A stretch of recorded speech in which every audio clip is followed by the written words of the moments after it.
The farmer lived alone for years until he bought the last Apache woman left behind. Before we dive into the story, don't forget to like the video and tell us in the comments where you're watching from. Reed Holston guided the tired mule team down the main stretch of redstone, crossing with the same slow steadiness he used for every job that kept his ranch from collapsing. His coat was dusted the color of the road, a rough brown that matched the landscape around him. His beard needed trimming again, but he hadn't bothered in weeks. His eyes washed out gray from years of sun and squinting. Oh, wow. Told the story of a man who had spent too much time alone in the harsh, unrelenting sun.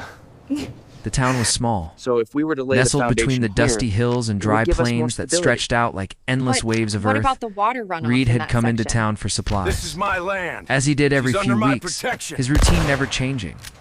Always focused on the same simple need: salt, coffee, nails, and a new wet stone because the old one had cracked clean through. They will He not told touch himself you that was again. all. In and out, Hurry, no put delays. the barricades in place. We have But to be that ready. day was different. I'm on it. When Reed passed by the old livery yard, the sounds of men gathering reached his ears. There was laughter, spitting, and the kind of careless cruelty that came from too much boredom. Reed didn't slow down, not at first, but then the word auction caught his attention. And something about the words "last one left" and "worthless" nodded him.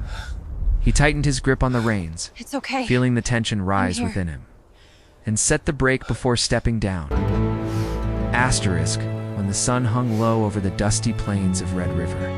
A lone rider spurred his horse toward the distant horizon, unaware that his life was about to change forever. Jack Callahan, a man haunted by the ghosts of his past, had lived in isolation for years, finding solace only in the creaks of his barn and the whispers of wind across his ranch. The war had taken everything from him: his family, his sense of purpose, and his will to live. But when he found a woman chained to a post at a local auction, everything he knew about survival was about to be rewritten. Jack had long forgotten what it was like to feel anything but the weight of Fine, his we're grief. leaving. His days were marked by the unyielding rhythm of ranch life-fixing fences, Well, at least we tending won't to go cattle, hungry tonight. and maintaining the land that had once been filled with laughter and love. But now, it was nothing more than a reminder of everything he'd lost. The scars from the war still haunted him, his nights restless with memories that wouldn't fade. As Jack rode into town, the sounds of a raucous crowd filled the air. Men gathered around a woman chained to a post, Please, Sam. jeering and laughing children as they need you. speculated on her worth. Cannot.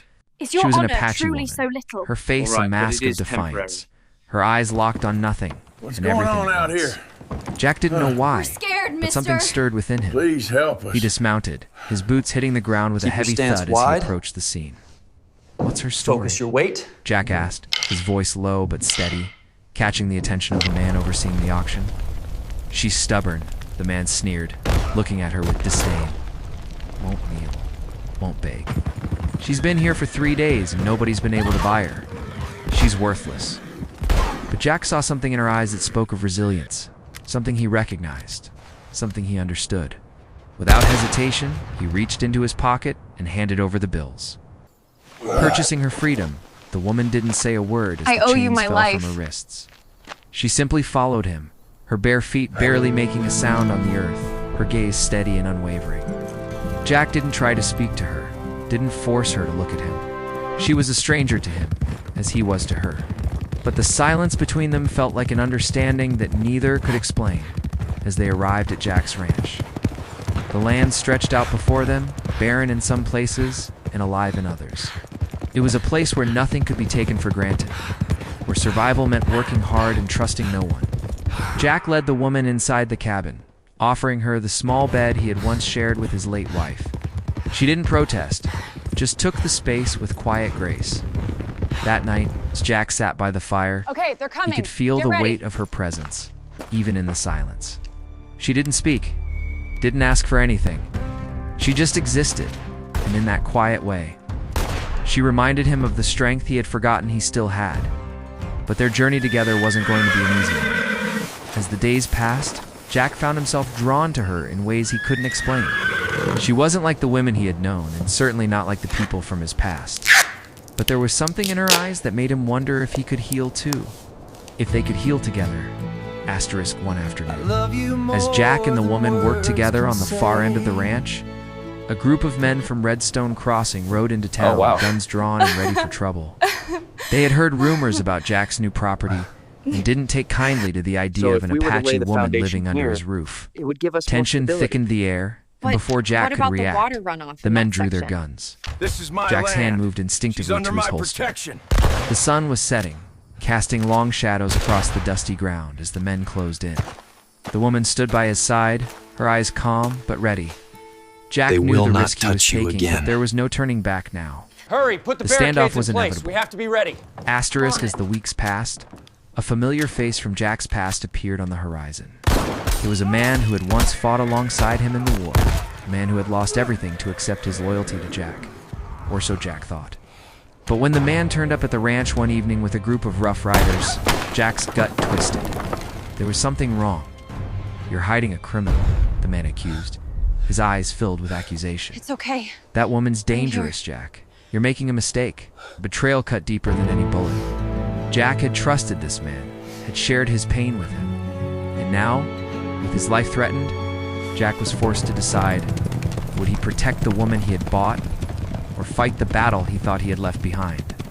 Asterisk late one night, after a long day of work, Jack and the woman were attacked while they slept.